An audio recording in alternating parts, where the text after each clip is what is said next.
সুপ্রিয় শিক্ষার্থীরা, আজকের এই অষ্টম শ্রেণীর অনলাইন ক্লাসে তোমাদের স্বাগত জানাচ্ছি। আমি রণজিৎ কুমার সাহা, সহকারী প্রধান শিক্ষক, আঙ্গের উচ্চ বিদ্যালয়, শরীয়তপুর সদর, শরীয়তপুর। প্রিয় শিক্ষার্থীরা, আজকে আমি তোমাদের গণিত বইয়ের 11 অধ্যায়ের কেন্দ্রীয় প্রবণতা নিয়ে আলোচনা করব। আমরা গত ক্লাসে তোমাদের এই বইয়ের উপাত্তর উপরে আমরা আলোচনা করেছিলাম এবং সেখানে কতগুলো উপাত্ত দেওয়া থাকলে সেই উপাত্ত থেকে কিভাবে সারণী তৈরি করে সেই সারণী তৈরি করার নিয়মগুলো আমি গত ক্লাসে তোমাদের দেখিয়েছিলাম। তাহলে এসো আমরা বোর্ড থেকে কেন্দ্রীয় প্রবণতা সম্পর্কে প্রথমে জেনে নেব। কেন্দ্রীয় প্রবণতা যে অবিন্যস্ত উপাত্তসমূহ মানের ক্রমানুসারে সাজালে উপাত্তসমূহ মাঝামাঝি কোনো মানের কাছাকাছি পুঞ্জীভূত হয়। আবার উপাত্তসমূহ গণসংখ্যা নিবেশন সারণীতে উপস্থাপন করা হলে কোনো একটি শ্রেণীতে গণসংখ্যার প্রাচুর্য দেখা যায়। উপাত্তসমূহের কেন্দ্রীয় মানের দিকে পুঞ্জীভূত হওয়ার এই প্রবণতাকে কেন্দ্রীয় প্রবণতা বলে। প্রিয় শিক্ষার্থীরা, আমি পুনরায় আবার বলছি যে অবিন্যস্ত উপাত্ত সমূহ মানে ক্রমানুসারে সাজালে। অবিন্যস্ত মানে যে উপাত্তগুলো এলোমেলো থাকবে, সাজানো থাকবে না, অর্থাৎ ছোট থেকে বড় অথবা বড় থেকে ছোট এই ক্রমানুসারে সাজানো থাকবে না, সেটা এলোমেলো থাকবে। কখনো ছোট বড় আবার ছোট বড় এইভাবে এলোমেলো থাকতে পারে।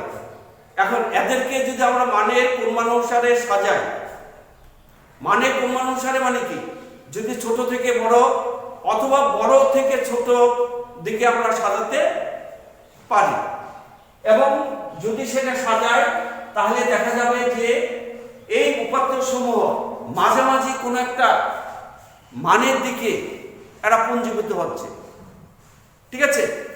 আবার এই উপাত্তসমূহকে যদি আমরা সারণীর মাধ্যমে দেখাই তাহলে দেখা যাবে যে গণসংখ্যার একটা শ্রেণীতে এর প্রাচুর্য দেখা যাবে। তাহলে এই যে উপাত্তসমূহের কেন্দ্রীয় মানের দিকে পুঞ্জীভূত হওয়ার যে প্রবণতা, এই প্রবণতাকে কেন্দ্রীয় প্রবণতা বলে। আশা রাখি তোমরা সকলে বিষয়টি বুঝতে পেরেছ।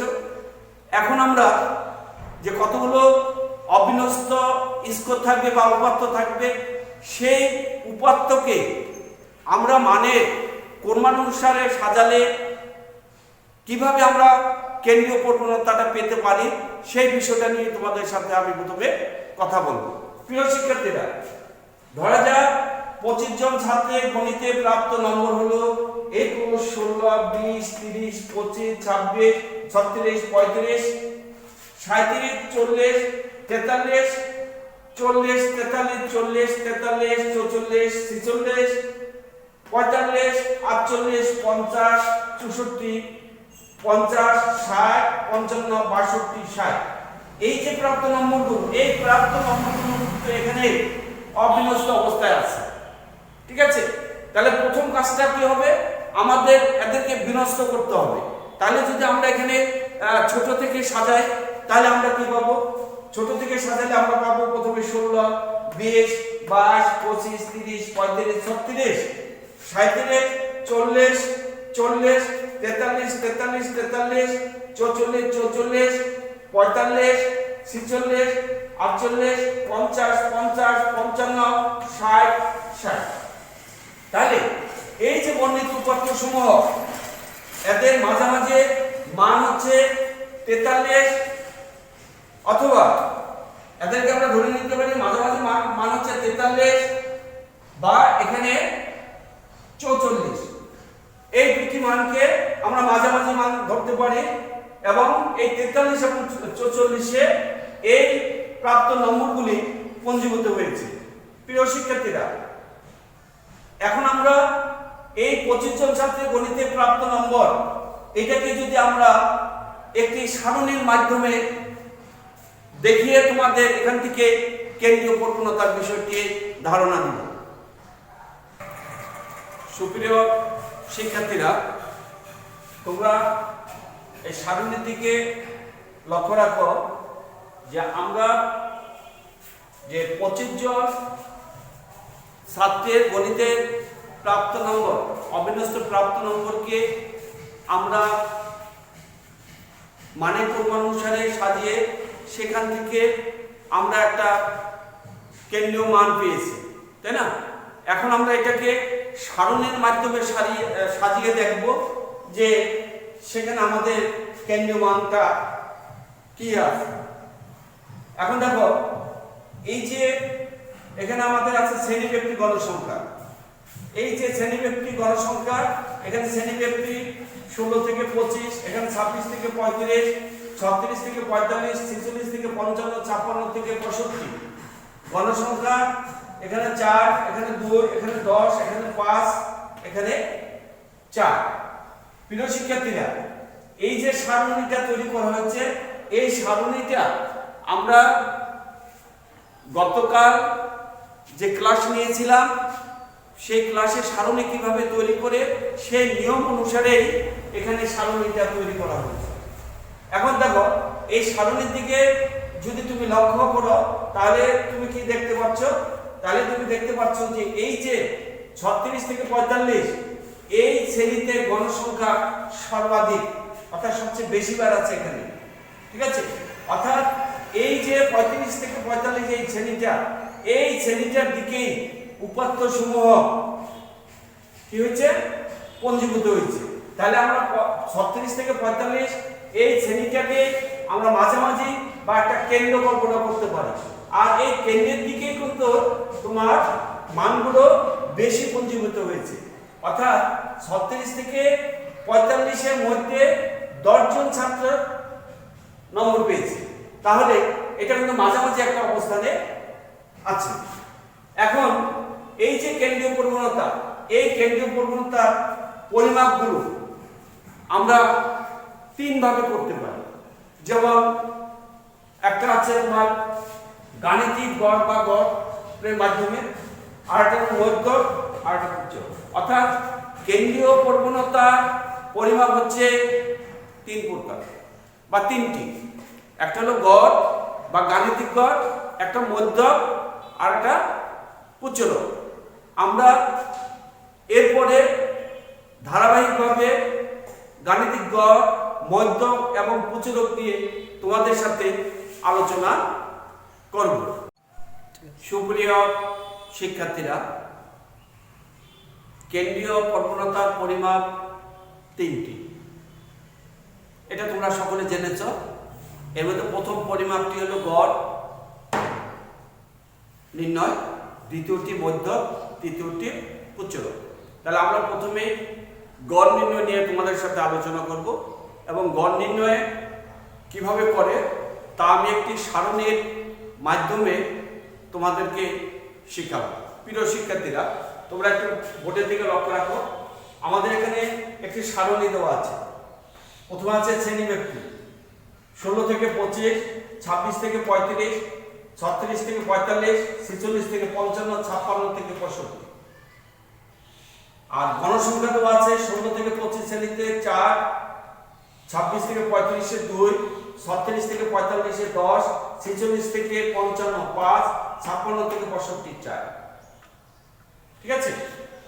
তাহলে এখন এই সারণী থেকে গড় নির্ণয় করার জন্য আমার যে ছকটা তৈরি করতে হবে, সেই ছকটা আমার প্রথম থাকবে শ্রেণীব্যাপ্তি, তারপর থাকবে শ্রেণী মধ্যমান, যেটাকে আমরা xi দ্বারা প্রকাশ করব, তারপর থাকবে গণসংখ্যা, যেটাকে fi দ্বারা প্রকাশ করব, তারপরে থাকবে গণসংখ্যা ইনটু শ্রেণী মধ্যমান, অর্থাৎ fi ইনটু xi।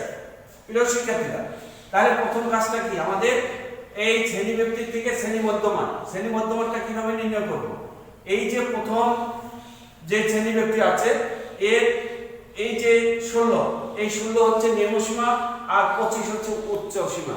এই নিম্নসীমা এবং উচ্চ সীমাকে যোগ করে 2 দ্বারা ভাগ করলে তোমার শ্রেণী মধ্যমান পাওয়া যাবে। এখন যদি 16 আর 25 যোগ করি তাহলে কত হয়? 41। 41 কে 2 দ্বারা ভাগ করলে 20.5।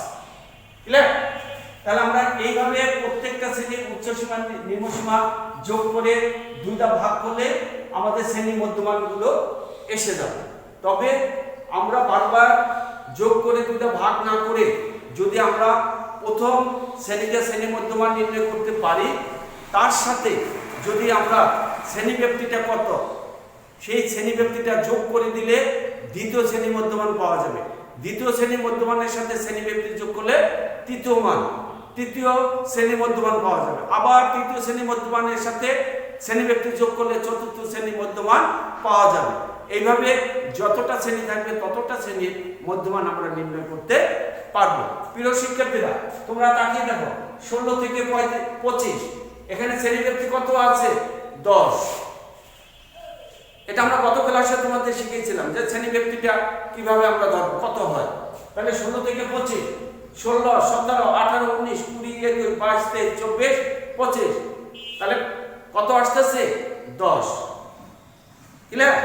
তাহলে এখন এই প্রথম শ্রেণীর মধ্যমান 20.5 এর সাথে 10 যোগ করলে দ্বিতীয় শ্রেণীর মধ্যমান পাওয়া যাবে 30.5।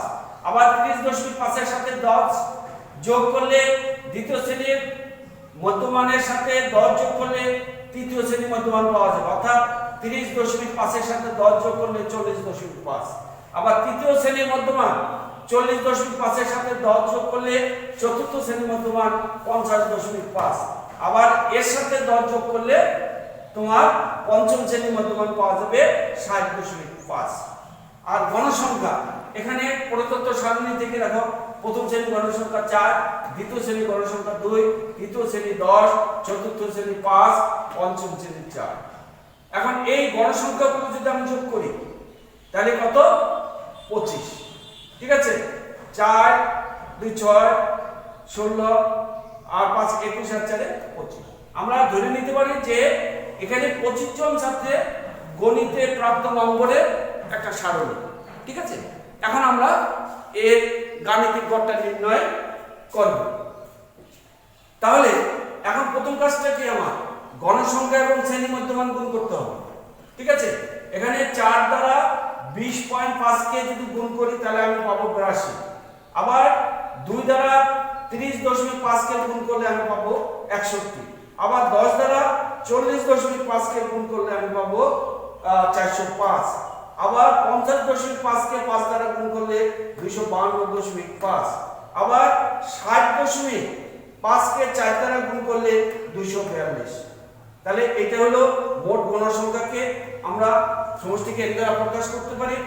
এরপরে গণসংখ্যা এবং শ্রেণী মধ্যমান fi(xi) এর যোগফলগুলোকে আমরা সামেশন fi(xi) লিখতে পারি।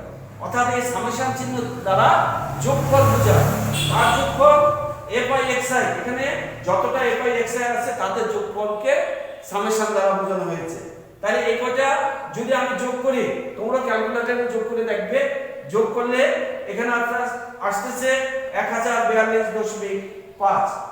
তাহলে প্রিয় শিক্ষার্থীরা, আমরা জানি এই যে গড় বা গাণিতিক গড়ের সূত্র কি?